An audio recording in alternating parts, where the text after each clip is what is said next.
Hello, my name is Kate Jones, and I am here for my Module 1A introductory video. Um, Doing my best to find a quiet place, but the last week of summer, my kids are all around me, so I am attempting to keep them quiet during this. Uh, Fun fact, this is my last class in the master's program. I've already finished the non-degree program and then came back to finish up. So my internship's done. I already have my certification. So I'm finishing up this is my second master's, and I'm excited for not having classwork, even though I'm one of those people that kind of continuously goes to school. So I'm not sure what my next step is going to be.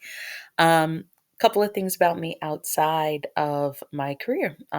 Really, a lot of things are revolving around my family. Me, my husband Rich, my sons Richie and Brian, we live in Union Beach, New Jersey. We're originally from Brooklyn, New York. We are avid baseball fans. We love the New York Mets, even though they torture us because any of you who know, you know. Um, I am a reader. I am kind of always reading books of any sort. My job right now actually allows me to read a little bit at work because I'm the in-school suspension teacher. So sometimes we have some downtime. It's not bad. Other things I love doing puzzles. I like planners. I like pretty stickers in my planners. Managing my own adult ADHD there. Um, and really, a lot of what I do outside of work is support my children. My oldest son is on the autism spectrum and also has ADHD, but he's also an athlete and he plays baseball, basketball, and track.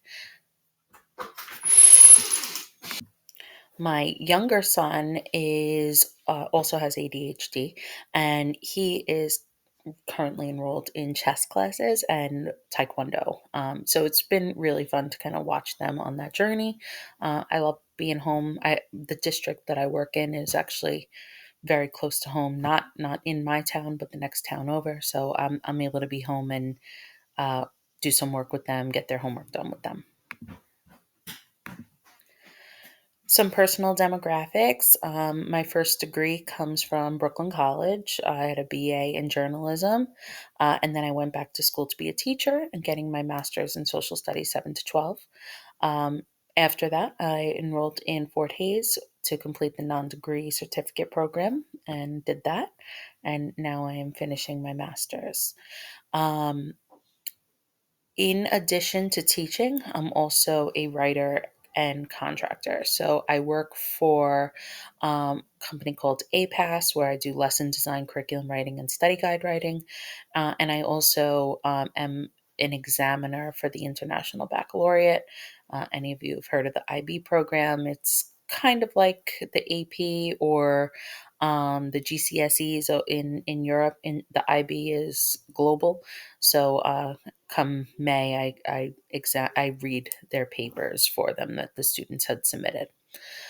Career wise, I spent most of my career at St. Edmund Prep in Brooklyn, New York, where I was a social studies teacher as well as the IB diploma program coordinator.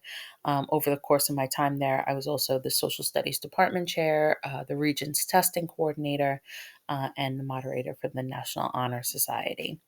Uh, Upon leaving St. Edmund, when we moved to New Jersey, I worked as an online teacher and online virtual social studies instructor for Hudson Global Scholars and Fusion Global Academy before finding myself in my current position, which is for the Middletown Township Public Schools. I'm the ASIP, or the Alternate School Intervention Program teacher, which essentially is the in school suspension teacher. I work with restorative practices, social emotional learning, and really the coolest part of my job is that I just get to build relationships with students who are often kind of pushed to the side. It's a really interesting position. It's not somewhere where I saw myself, but it's somewhere that I kind of like hanging out. I get to spend time in both of the district's high schools, so I can move around a bit. It's a cool spot. Why school leadership? Eventually, at some point, I want to be an assistant principal or some sort of curriculum leader. And a lot of that comes down to the idea that I see myself as a servant leader. Some of that comes from being a Catholic school kid and going and working in a Catholic high school for so long. But this idea of servant leadership, or the fact that if you're good at something, you should be sharing it, and you should be sharing it in order to make other people's lives better. I believe in that. Um, I put myself out there because there are things that I'm good at doing, and if I want to um, see the best case scenario, sometimes I have to be a part of that, right? Kind of that be the change kind of thing. That's where I fall in school leadership. It's not necessarily wanting, the power of it all. Who wants the power sometimes? Especially when it comes to school administrators. Right now, it's a pretty hard job. But I really think that I have a way of connecting with students and with teachers that can benefit us all. So, in reflecting on data, a lot of this I had to go back to my kind of past jobs to consider, just because I'm new in my district. This is only my second year, and also I have that unique ASIP job that doesn't involve a lot of testing data. However, it does involve me looking at our demographics, and it does involve me looking at recidivism and past disciplinary action. So some of the things that I've noticed our district using, we have our own individual professional development plan where we kind of track our data. I know some of the individual teachers, they have their SMART goals for the year, and I have my own goals as well within my professional development plan. In the past, as the IB coordinator and testing coordinator, I did a lot of analysis and reporting of results, looking at where our deficits were in some of the assessments that we had.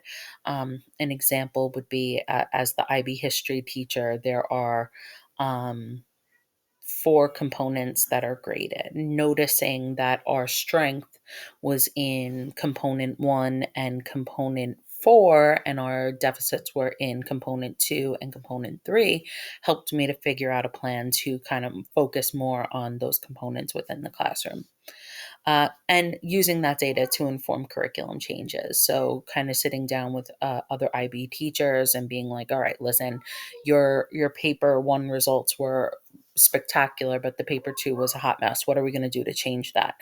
Uh, that's that's kind of how I used it. Currently, using data to assess assessments, looking in there, and if I'm seeing that a lot of students were getting question number 9 wrong, well, maybe the problem was with how I presented that information more than what the students did. Obviously, that's not always the case, but I think it's good to kind of question how you do things using the data.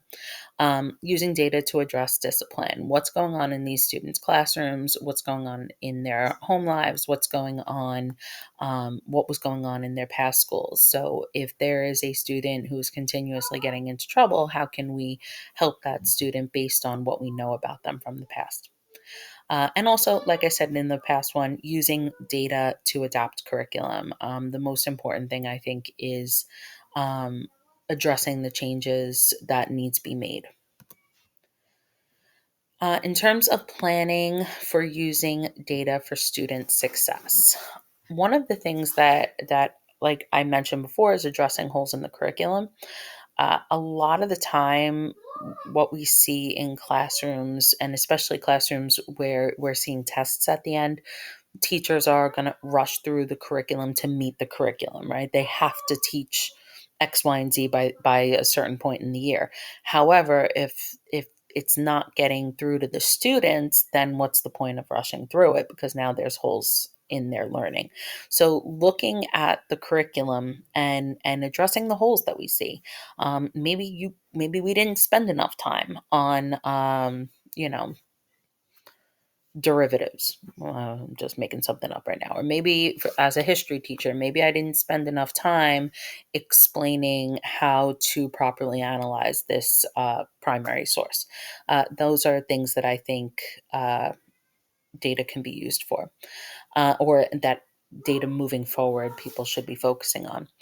Uh, like I already mentioned, adapting assessments to better meet the needs of the students. We're coming into this time now where we have the use of AI, and that can really help us to individualize learning based on prior data. So we don't have to kind of go back in time for everybody if we know that only certain students are not getting something.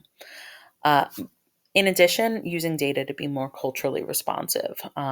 Being up here in New York, New Jersey area, we have very diverse student populations, and these students have different experiences. So, really, when we're looking at the data, we can kind of see what is getting through to students based on their cultural backgrounds. All right. I hope that answered some of our questions, and I look forward to getting to know you guys over the course of this class.